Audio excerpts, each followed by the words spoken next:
Audio class കേൾക്കുന്ന കുട്ടികൾ, അതായത് നിങ്ങൾ ഒരു പക്ഷേ കേൾക്കുന്നത് നിങ്ങളുടെ കയ്യിൽ മൊബൈൽ ഫോൺ പിടിച്ചുകൊണ്ടായിരിക്കണം, അല്ലെങ്കിൽ ടേബിൾ വെച്ചുകൊണ്ടായിരിക്കണം, അല്ലെങ്കിൽ നിങ്ങൾ ആരെങ്കിലും അസിസ്റ്റ് ചെയ്തുകൊണ്ടായിരിക്കണം. അപ്പോൾ നമ്മളിപ്പോൾ ഈ കേൾക്കുന്ന കുട്ടികളെല്ലാവരും ഒരു ആക്ടിവിറ്റി ചെയ്യാൻ പോവാണ്.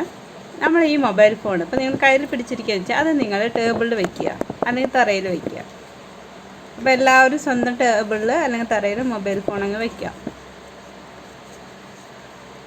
എന്നിട്ട് നിങ്ങളുടെ കൈ ഉപയോഗിച്ചോ വസ്തുക്കൾ ഉപയോഗിച്ചോ അങ്ങനെ ഒരു സഹായമില്ലാണ്ട് ആ മൊബൈൽ ഫോണൊന്ന് പൊന്തിക്കാൻ ശ്രമിക്കുക. സാധ്യമാണോ? അത് സാധിക്കുന്നുണ്ടോ? ഇതേ കാര്യം തന്നെ നമുക്ക് വേറൊരു തരത്തിൽ ചെയ്യാം. നിറച്ചും ഒരു ബക്കറ്റ് എടുക്കുക, അതിൽ നിറച്ചും വെള്ളം ഒഴിക്കുക. അല്ലെങ്കിൽ നിങ്ങളുടെ മൊബൈൽ ഫോണിൻ്റെ അടുത്ത്, ഇപ്പോൾ ഇത് മോർണിംഗ് ടൈം ആയതുകൊണ്ട് may be you are having your breakfast. അപ്പോൾ നിങ്ങളുടെ ചായപാത്രം നിങ്ങളുടെ കയ്യിലുണ്ടെന്ന് വയ്ക്കുക ടേബിളിൻ്റെ മുകളിൽ.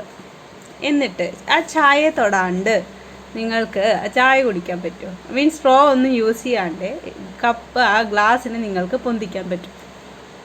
പറ്റില്ല അല്ലേ? 100% ഉറപ്പാണ്, നമുക്കതിന് സാധിക്കില്ല.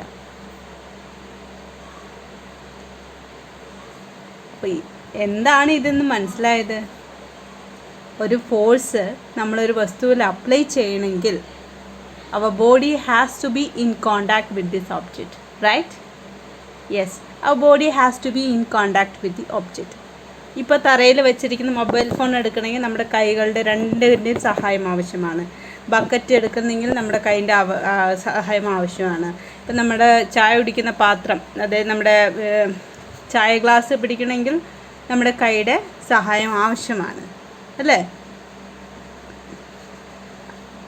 അപ്പം ഈ ആക്ഷൻസ് എല്ലാം ഉണ്ടാക്കുന്നത്, അല്ലെങ്കിൽ ഈ ഫോഴ്സ് ഉണ്ടാകുന്നത് എന്തുകൊണ്ടെന്നറിയോ? അല്ലെങ്കിൽ ആര് സഹായിച്ചിട്ടാണ്? ആരാ ഇതിൻ്റെയൊക്കെ പിന്നിൽ പ്രവർത്തിക്കുന്നത്? അതെ, എന്താണ്? മസിൽസ്, അല്ലേ?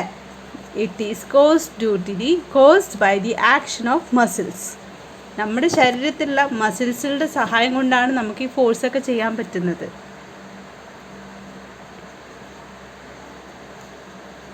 അപ്പോൾ മസിൽസ് കാരണം കൊണ്ടുണ്ടാകുന്ന ഫോഴ്സിനെ നമുക്കൊരു പ്രത്യേക പേരിൽ വിളിക്കാം.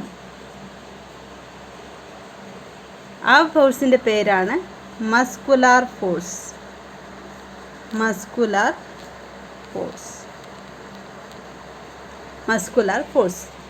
സോ മസ്കുലാർ ഫോഴ്സിൻ്റെ പ്രത്യേകത എന്താ? There is a contact between the muscles and this object and that causes the force.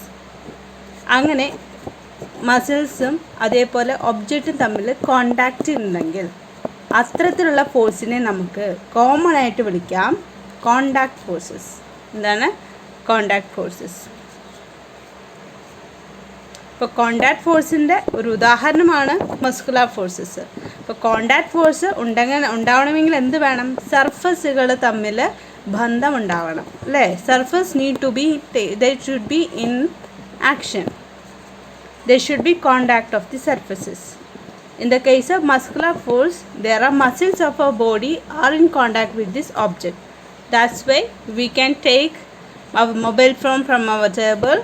We can take bucket. We can pull the bucket, or we can enjoy our tea with our hand. All these are called contact forces, and muscular force is one of it. അപ്പോൾ muscular force, ഇപ്പോൾ കാര്യം എന്താണെന്ന് പിടികിട്ടിയല്ലോ. അപ്പോൾ muscular force മനുഷ്യന്മാർ മാത്രമല്ല മൃഗങ്ങളും ചെയ്യുന്നതാണ്, അല്ലേ? ഇപ്പോൾ കാളവണ്ടി കണ്ടിട്ടുണ്ടോ നിങ്ങൾ? നമ്മളിപ്പോൾ ഈ നാട്ടിലൊന്നും ഇല്ലാത്തൊരു സാധനമാണ് കാളവണ്ടി. കാളവണ്ടിയിൽ എന്ത് ചെയ്യുന്നത്? പണ്ട് കാലങ്ങളിൽ ഇങ്ങനെ കാളേനൊക്കെ വെച്ചിട്ട് ഒരു വണ്ടി ഉണ്ടാക്കിയിട്ട് അതിൽ നമ്മൾ കൊയ്ത നെല്ലുകൾ അല്ലെങ്കിൽ സാധനങ്ങൾ അല്ലെങ്കിൽ ആൾക്കാരെ തന്നെ നമ്മളിങ്ങനെ വേറെ സ്ഥലത്ത് നിന്ന് വേറെ സ്ഥലത്തേക്ക് കൊണ്ടുപോകാനൊക്കെ കാളവണ്ടികൾ ഉപയോഗിച്ചിരുന്നു. അപ്പോൾ കാളവണ്ടിയൊക്കെ നീങ്ങുന്നത് എന്താണ്? കാള യൂസ് ചെയ്യുന്ന മസ്കുലർ ഫോഴ്സ് കാരണം കൊണ്ടാണ് എന്തുണ്ടാകുന്നത്? ആ ക്രാഫ്റ്റ് അല്ലെങ്കിൽ ആ വണ്ടി നീങ്ങിപ്പോകുന്നത്. ഓക്കെ. അതേപോലെ കുതിര വണ്ടികൾ, അതേപോലെ ക്യാമൽസിൻ്റെ വണ്ടി, ഇതൊക്കെ എന്തുണ്ട്? Perform activities, perform these by the muscular forces. അവരുടെ മസ്കുലർ ഫോഴ്സ് യൂസ് ചെയ്തിട്ടാണ് അവരെന്ത് ചെയ്യുന്നത്, ഈ വർക്കെല്ലാം ചെയ്യുന്നത്. അപ്പോൾ മസ്കുലർ ഫോഴ്സ് എന്ന് പറഞ്ഞത് കോണ്ടാക്ട് ഫോഴ്സിൻ്റെ ഒരു ഭാഗമാണ്, കോണ്ടാക്ട് ഫോഴ്സസ് ആണ്. കോണ്ടാക്ട് ഫോഴ്സ് എന്ന് പറഞ്ഞിട്ടുണ്ടെങ്കിൽ എന്താണ് കണ്ടീഷൻ, എന്താണ്, object must be in contact, അല്ലേ? ഒബ്ജക്റ്റുകൾ ഫോഴ്സ് കൊടുക്കുന്ന ഏത് വസ്തുവിലാണോ നമ്മൾ ഫോഴ്സ് കൊടുക്കുന്നത് ആ വസ്തുവും ഫോഴ്സ് കൊടുക്കുന്ന സർഫസും തമ്മിൽ കോണ്ടാക്റ്റ് ഉണ്ടായിരിക്കണം. അത്തരത്തിലുള്ള ഫോഴ്സുകൾ വിളിക്കുന്ന പേരാണ് കോണ്ടാക്ട് ഫോഴ്സസ്.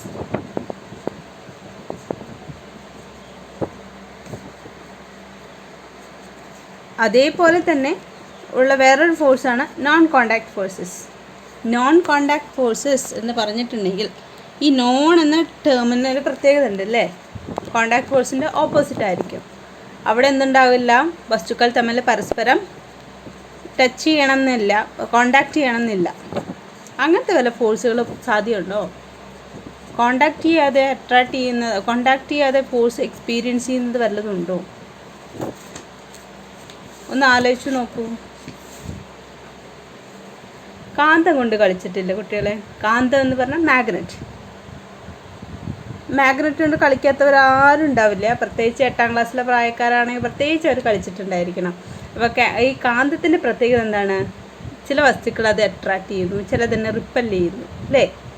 ഇപ്പോൾ ഒരു റിപ്പൾഷനും അട്രാക്ഷനൊക്കെ നമ്മളിങ്ങനെ കാണുകയാണ്, അല്ലേ? അപ്പോൾ പക്ഷെ അവിടെ ഇത് എന്ത് സംഭവിക്കുന്നതെന്ന് അറിയില്ല. There are invisible forces around it, അല്ലേ?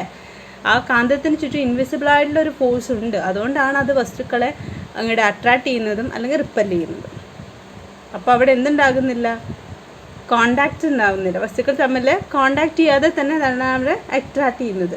അപ്പോൾ ഈ മാഗ്നറ്റിക് ഫോഴ്സ് എന്തിന് ഉദാഹരണമാണ്? നോൺ കോണ്ടാക്ട് ഫോഴ്സസിന് ഉദാഹരണമാണ് മാഗ്നറ്റിക് ഫോഴ്സസ്. അതേപോലെയാണ് ഗ്രാവിറ്റേഷണൽ ഫോഴ്സ്. ഗ്രാവിറ്റേഷൻ ഫോഴ്സ് വെച്ചാൽ ഭൂമിയും അല്ലെങ്കിൽ ഏത് ഗ്രഹവും വസ്തുക്കളും തമ്മിലുണ്ടാകുന്ന ആകർഷണ ബലമാണ് ഗ്രാവിറ്റേഷൻ ഫോഴ്സ്. ഇപ്പോൾ നമ്മളൊക്കെ ഭൂമിയിൽ ഇങ്ങനെ നിൽക്കുന്നു, സന്തോഷത്തോടെ ജീവിക്കുന്നു എന്നുള്ളൊക്കെ കാരണം ഇതിനൊക്കെ ബിഹൈൻഡ് ഒരാളും കൂടിയുണ്ട്, നമ്മുടെ ഭൂമിയാണ്, അല്ലേ? ഭൂമി ഒന്ന് വിചാരിച്ചിട്ടുണ്ടെങ്കിൽ വേണമെങ്കിൽ നമുക്ക് ഇവിടെ നിന്നൊക്കെ പറന്ന് പോകാമായിരുന്നു. അപ്പോൾ പറന്ന് പോകാതെ നിങ്ങൾ ഭൂമിയിൽ തന്നെ ഇരിക്കൂ എന്ന് പറയുന്നത് ഏത് ഫോഴ്സാണ്? ഗ്രാവിറ്റേഷൻ ഫോഴ്സാണ്, അല്ലേ? നമ്മളത് എവിടെയെങ്കിലും കാണുന്നുണ്ടോ, എക്സ്പീരിയൻസ് ചെയ്യുന്നുണ്ടോ? Okay, so that is also example for the non contact forces.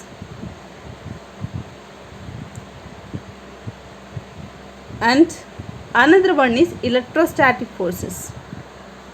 Electrostatic forces. So gravitational is an example, and there is electrostatic. Electrostatic force എന്ന് വെച്ചിട്ടുണ്ടെങ്കിൽ it is also a great force of attraction.